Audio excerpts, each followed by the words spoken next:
Soybean. आणि soybean आल्यापासून थोडंफार शेतकऱ्यांची थोडं म्हणजे आर्थिक प्रगती साधत होती. पण आता खर्च वाढला, महागाई वाढली, उत्पादन वाढलं, पण उत्पन्न वाढलं असं मला वाटत नाही. कारण आता आपण जर विचार केला तर सरासरी आता ह्या वर्षी विमा कंपनीनं सगळ्याला हात दाखविला आणि सत्ताधाऱ्यांनी विरोधात स्त्रीवादाची लढाई जरी स्वतः जिंकले म्हणत असेल तर तो त्यांचा अज्ञानात आनंद असलेला दिसतो. कारण की सोयाबीनचा हिशोब लावला जर आपण हेक्टर विचार करू, 1 हेक्टरला 25 क्विंटल निघाले, 6,000 बी भाव धरला तर झाले किती? 6 12 6 पंचेचाळीस 1.5 लाख रुपये. 1 हेक्टरला उन्हाळ्यापासून मेहनत करावं लागते. सोयाबीन पेरायचं, नांगरण, पाळी, पेरणी, डुबण, फवारणी, म्हणजे एका फवारणीने काय 2 का 3 बी करावं लागते. आणि आता आपण बघत आहोत का सोयाबीनला फवारणी करून मला 10 दिवसच झाले हो काही, अजून अटॅक आहे. आता अळी जर दी दिसली तरी कातरणारी अळी असते.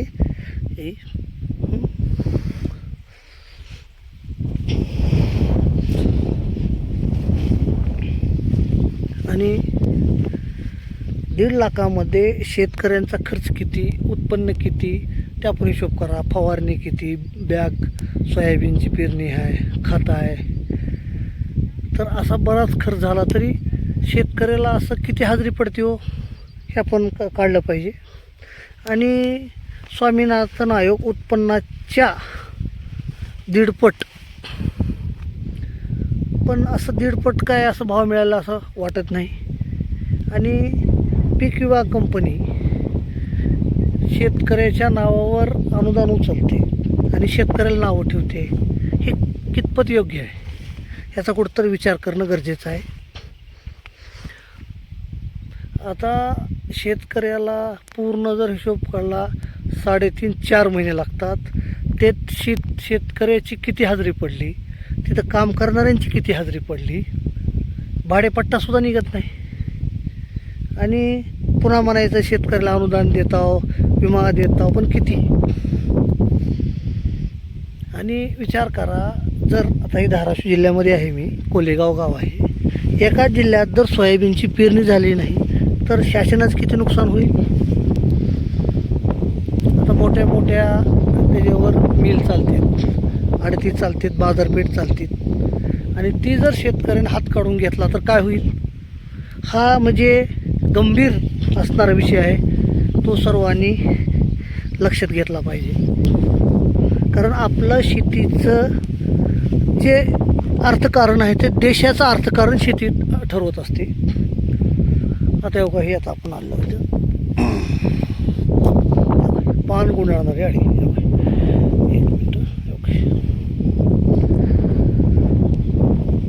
शासनानं गांभीर्य घ्यावं, कारण भविष्यात ही धोक्याची घंटा आहे.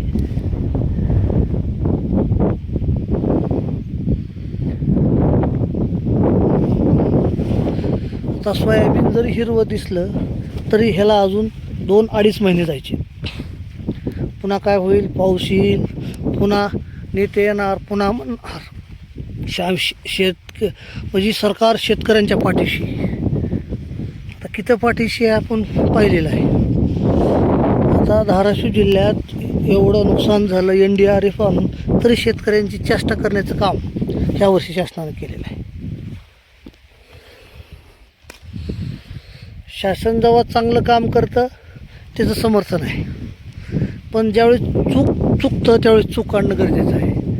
तर ह्यावेळेस आपले महाराष्ट्राचे कृषी मंत्री दत्ता मामा भरणे यांनी न्याय द्यावा असं शेतकऱ्यांमध्ये हे आहे, चर्चा आहे. धन्यवाद. आज जरी 7,000 भाव असला तरी आपण 6,000चा मागा उल्लेख केला, पण ज्यावेळेस सोयाबीन हार्वेस्टिंगला येते काय भाव राहील? तर गेल्या वर्षी शासनाला हमीभावाप्रमाणे सोयाबीन खरेदी करावं लागलं, पण शासन ते करू शकलं नाही. टार्गेट पूर्ण झालं नाही, काय झालं हे शासनाला माहिती. आणि आता जरी भाव 7,000 असला तरी आता स्लॅग सीजन आहे. कुठल्याच शासनानं म्हणायचं नाही आमच्या काळात एवढा भाव, आमच्या काळात तेवढा भाव. ज्यावेळेस महाविकास आघाडी सरकार होतं त्यावेळेस भाव होता, पण काय सोयाबीन काढल्या भाव एवढा झाला नव्हता. काय दिवस तुरळक होता. आता हे बी म्हणतील आता आम्ही 7,000पर्यंत गेलो, पण आता सोयाबीन पेरणी झालेली आहे. पेरणी देऊन एक लय झालं 15 दिवस, महिना झाला असं. पण पुढं काय काढताना भाव राहील. तर आपण एक सरासरी 6,000चं एक उदाहरण दिलेलं आहे की 6,000नं सुद्धा सोयाबीन शेतकऱ्याला परवडत नाही. याचा विचार करणे गरजेचे आहे. त्यामुळं शेती जर भारतातली टिकली तर भविष्यात अडचण येणार नाहीत, आणि शेती जर संपली तर देशाचं अर्थकारण संपल. धन्यवाद.